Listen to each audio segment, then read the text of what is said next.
Selamat datang kembali di sesi kita kali ini. Kita akan bahas lebih dalam bagian epilog dari materi sumber Anda.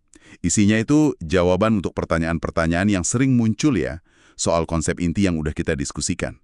Intinya sih kita mau cari tahu bareng gimana ya cara praktis menerapkan ide-ide ini buat Anda. Nah, ada satu pertanyaan nih yang kayaknya relevan banget buat banyak orang. Saya kan bukan CEO. Terus, apa dong yang bisa saya lakukan dengan semua temuan ini? Gimana tuh? Yuk kita bedah.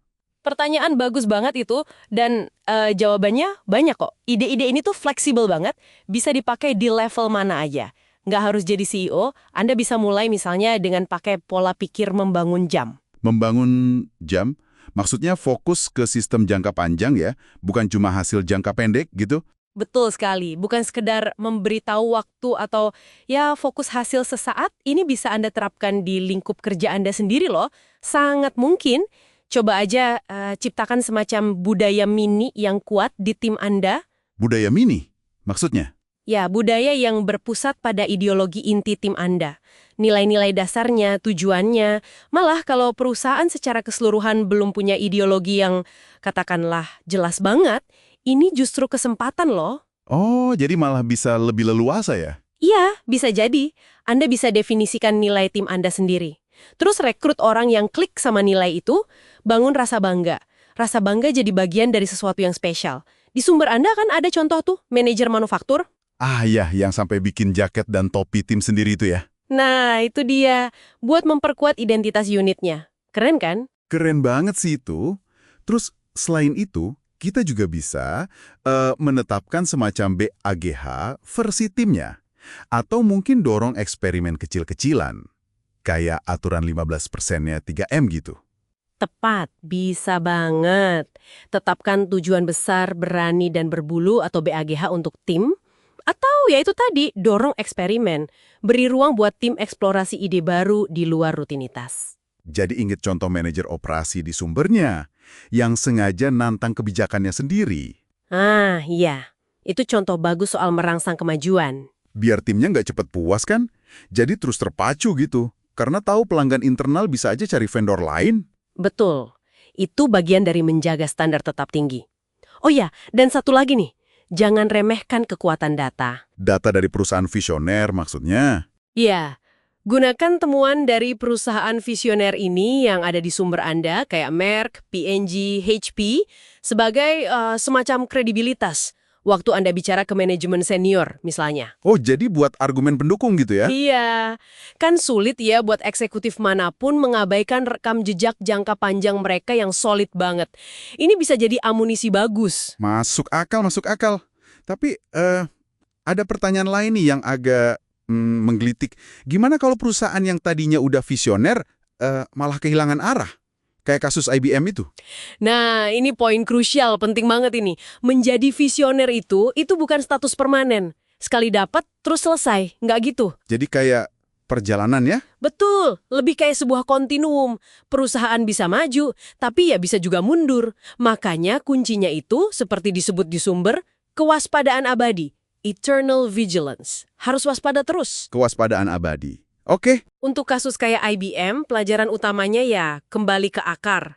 Pelajari lagi sejarah sukses masa lalunya. Tegaskan lagi komitmen pada ideologi inti. Ingat, 3 keyakinan dasar IBM itu. Iya, yang fundamental itu. Nah, itu. Dan yang paling penting, identifikasi. Terus, bereskan secara sistematis semua bentuk ketidakselarasan. Ketidakselarasan, maksudnya apa tuh? Hal-hal praktek atau kebijakan internal yang justru menghambat kemajuan atau malah bertentangan sama nilai intinya.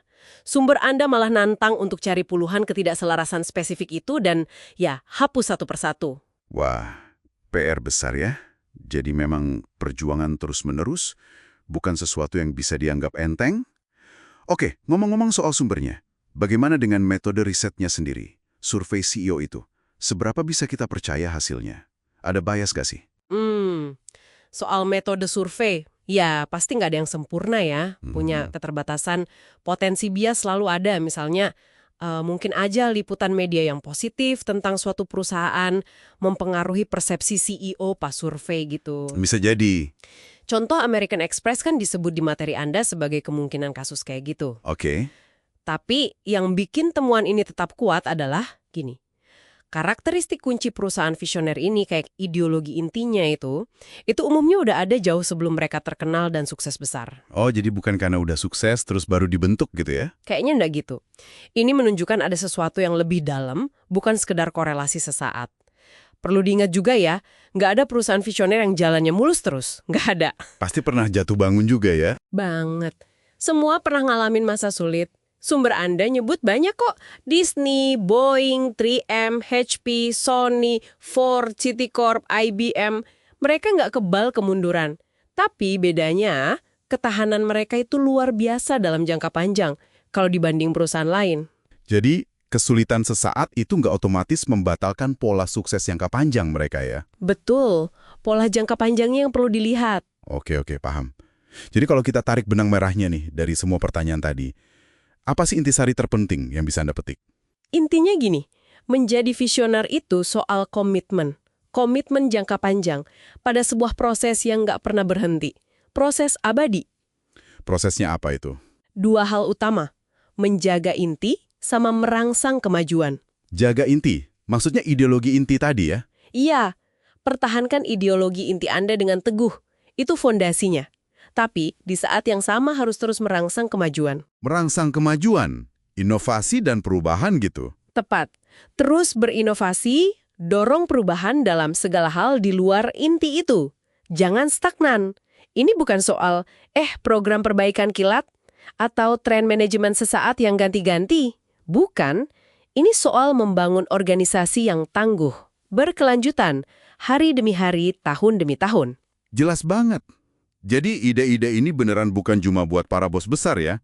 Anda, di level manapun Anda berada, ternyata punya peran penting. Bisa berkontribusi membangun semangat visioner itu di tim atau unit kerja. Sangat bisa. Kuncinya ya di komitmen pada proses jangka panjang tadi. Betul. Nah, sebagai penutup nih, mungkin ada pemikiran yang bisa Anda bawa pulang. Coba deh renungkan. Di dalam pekerjaan atau tim Anda sekarang, elemen inti apa sih? Nilai atau tujuan dasar yang paling fundamental, yang paling layak dipertahankan mati-matian. Pertanyaan bagus. Dan di saat yang sama, kemajuan spesifik apa yang paling mendesak buat didorong? Biar Anda dan tim nggak kejebak di zona nyaman. Coba direnungkan itu.